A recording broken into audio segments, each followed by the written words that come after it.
झगड़े ना करें, क्योंकि वहां पे कोई सीधी सी बात है, कोई अपने को कोई वहां पे रिलेशन तो करने नहीं है, कोई अधिकार तो करना नहीं है। शांत रहें, क्योंकि जितना आप अपना माथा खराब करोगे उतना ही पेपर आपका ही खराब होगा, किसी को लॉस नहीं होना है। क्योंकि विक्षिप्त तो क्या, परीक्षा करने के बाद में निकल जाएगा वहां से, ठीक है। ऐसी स्थिति ना करें। और बाकी ऐसा कोई टारगेट लेके ना जाए कि भाई मैं 50 में से 45 सही प्रश्न नंबर लाऊंगा, 100 में से इतने लाऊंगा, ऐसा कोई टारगेट सेट ना करें। आप सिर्फ इतना मस्तिष्क में रखें कि आपको अपना बेस्ट देना है। 4 ही विकल्प नहीं आ रहे हैं, वो सारे प्रश्न छोड़ने हैं। 3 विकल्प नहीं आ रहे, वो भी प्रश्न छोड़ने हैं। 2 विकल्प तक आपको रिस्क लेनी है।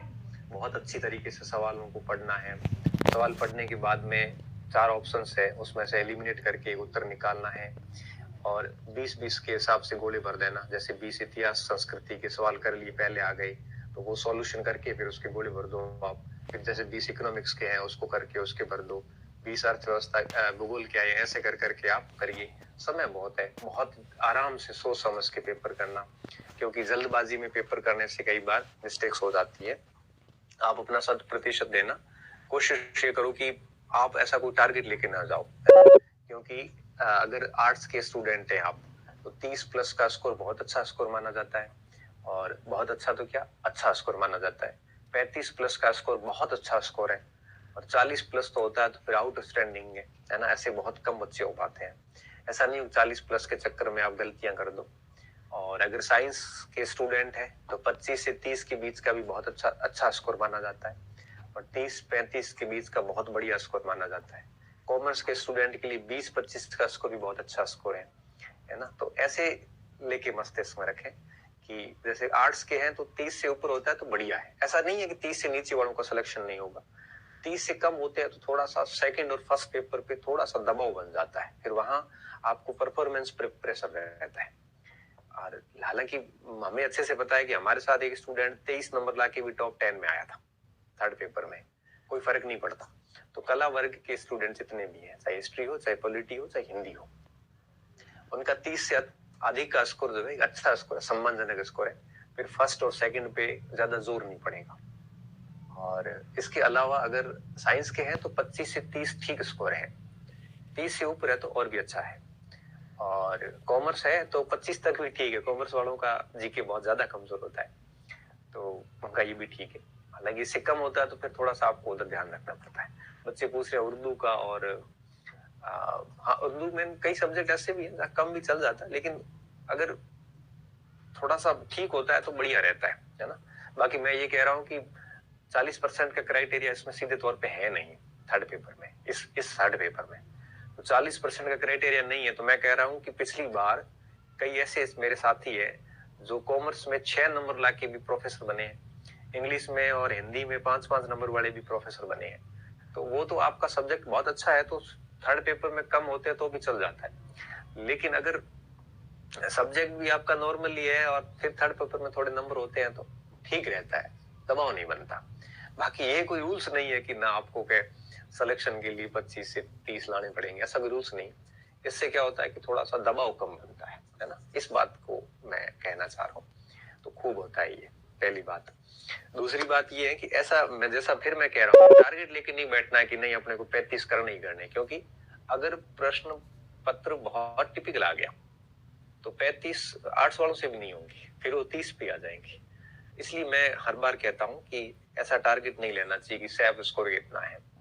परीक्षा में अगर आ रहे हैं तो मैं तो कहता हूँ 100 के 100 कीजिए। अगर नहीं आ रहे हैं और बिल्कुल ही नहीं आ रहे हैं, 10, 20, 30 प्रश्न आ रहे हैं तो थोड़ी सी रिस्क लेनी पड़ेगी। देखो ये सब कुछ आपके ऊपर डिपेंड है।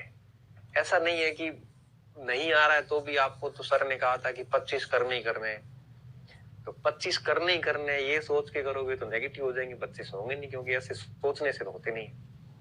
बस ये है कि मैं सिर्फ इतना कहूंगा कि परीक्षा की जो अवधि है उस अवधि में आप अपना हर प्रश्न पे जी जान लगा दो।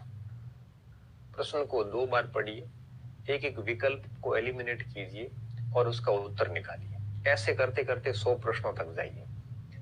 अब भले उसमें आपके 20 नंबर आए, भले उसमें आपके 35 आए, भले 42 आए, जितना आया सेफ है। क्योंकि अब सेफ कितना है ये मैं कहूं सेफ तो मैं कहूंगा 40 सेफ है, तो आपके मेरे कहने से 40 थोड़ी आएंगे।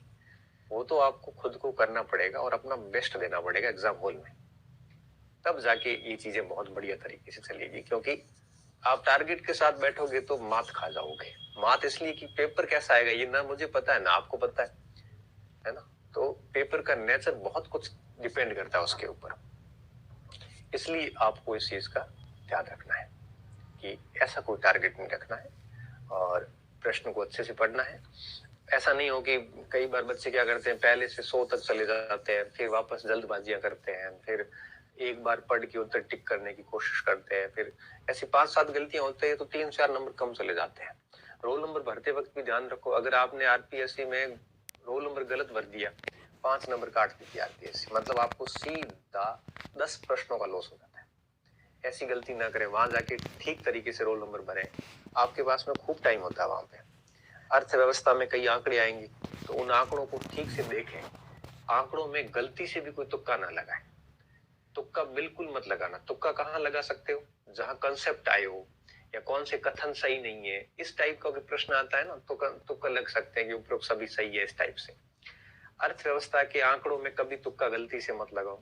दूसरी बात, इतिहास भूगोल में भी कोई फैक्ट आधारित प्रश्न आया है तो उस फैक्ट आधारित प्रश्न में जैसे किसी लेखक की किताब पूछ ली और आप वहां तुक्का मार रहे हैं, ऐसी गलती मत करें। क्योंकि फैक्ट तुक्के से कभी सही होते नहीं है, जनरली प्रोबेबिलिटी बहुत कम होती है, ठीक है ना।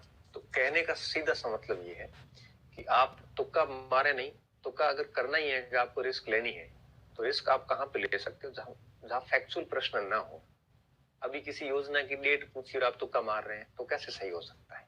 किसी का कोई साल पूछ लिया या ज्योग्राफी में कोई ऐसा तथ्य आ गया तो कोशिश ये करें, ठीक है। अब जैसे एक बच्ची पूछ रही है ऊर्जा का क्वेश्चन कितने अटेंड करें, ये कितना गलत सवाल है।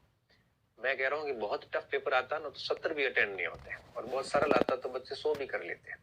अब मुझे ठीक से याद है कि सेकंड ग्रेड के अंदर 2012 के अंदर मेरे 200 में से 192 नंबर आए थे।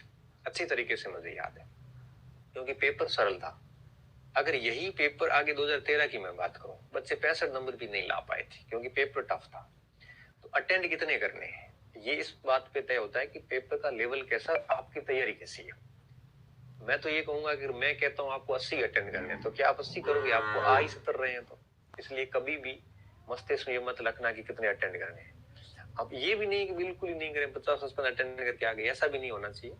जनरली 80 प्लस ही अटेंड हो पाते हैं बच्चों से, और अधिकतम 95 तक अटेंड होते हैं। 5-7 प्रश्न तो छूट ही जाते हैं, ठीक है। तो अटेंड भी आप अपने ज्ञान के अनुसार करें, सबसे बढ़िया ये रहता है, ठीक है।